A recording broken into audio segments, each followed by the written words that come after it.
Bonjour Quentin Bonjour. Fillon-Maillet, merci d'être venu avec vos trophées ce matin. Vous rentrez tout juste d'Oslo, dernière étape de la Coupe du Monde de biathlon que vous avez remportée pour la première fois. Ça, c'est le gros globe de cristal. Vous avez eu 2 petits globes aussi dans les spécialités de sprint. Sprint et poursuite. C'est ça, et poursuite. Et puis, c'est 5 médailles aux Jeux Olympiques de Pékin, dont 2 en or. Et en tout, 10 victoires cette saison, 16 podiums en 26 courses. C'est exceptionnel. Dans vos rêves d'enfant, lequel de ces trophées espériez-vous le plus remporter ? Un peu tout. J'ai pas seulement rêvé d'une médaille olympique ou d'un globe de cristal, mais je rêvais de devenir le meilleur biathlète du monde. Et chose qui s'est réalisée. Ouais. Ce qui frappe dans cette saison absolument exceptionnelle, c'est votre régularité, celle que recherchent un peu tous les sportifs. Comment avez-vous fait ? Il y a beaucoup d'investissements, de travail. On démarre la préparation en mai pour une saison qui démarre en hiver, donc ça fait énormément d'investissements.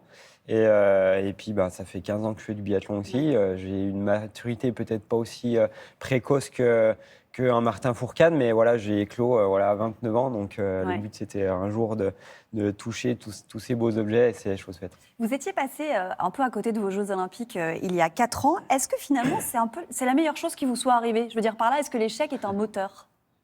Ouais, il y a 4 ans, ça a été vraiment très compliqué. J'ai eu ma compagne et mon beau-père qui ont des gros problèmes de santé. Ça a été une année vraiment compliquée. Et le rêve olympique s'est complètement évaporé lors de tout ça. Et depuis, ma compagne va bien mieux. Et c'était une revanche sur la vie de réaliser tout ça. Ouais. Il paraît que certains de vos adversaires vous surnomment le cannibale. Est-ce que les grands champions ont plus faim de victoire que les autres ? Là, j'ai essayé de cultiver la volonté de gagner à chaque moment. Et puis, j'ai été sur la fin de saison où j'ai quasiment été sur le podium sur toutes les courses. J'étais déçu de franchir la ligne en 2e place. Donc, en fait, ça peut handicaper un peu les émotions sur fin de course parce qu'une 2e place en Coupe du Monde, ça reste bien. Mais j'avais la volonté de gagner sur chaque course. Quelle est la part de psychologique, de préparation mentale dans ces succès cette année particulièrement ?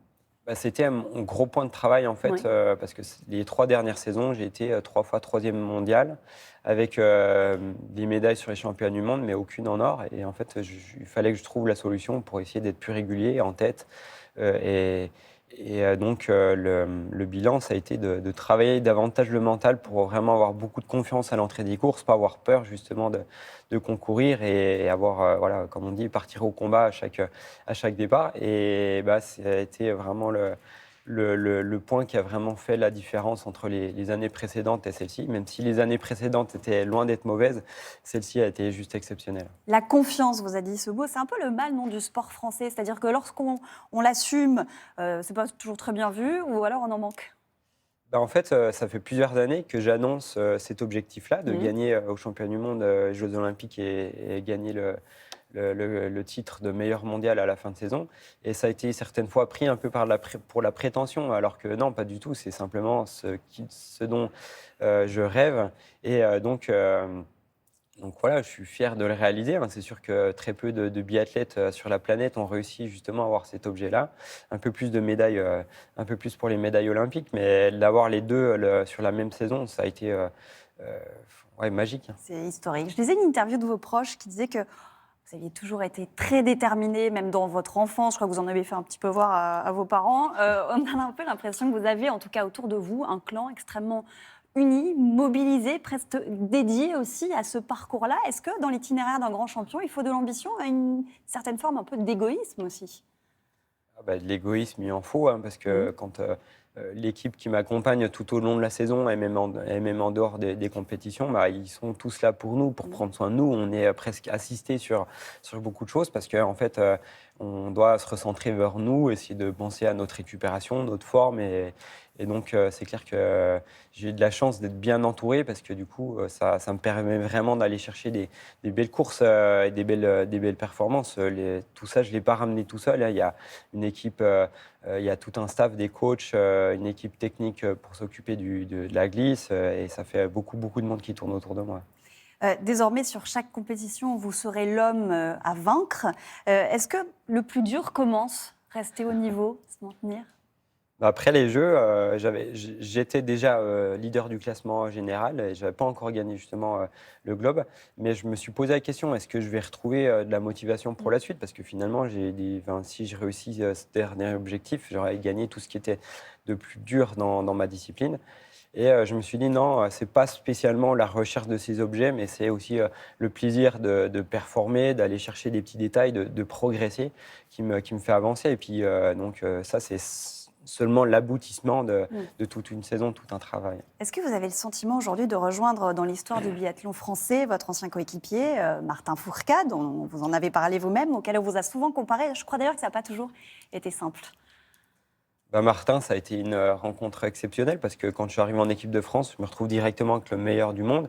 J'ai passé cette année avec lui en équipe de France et on a vécu des moments extraordinaires.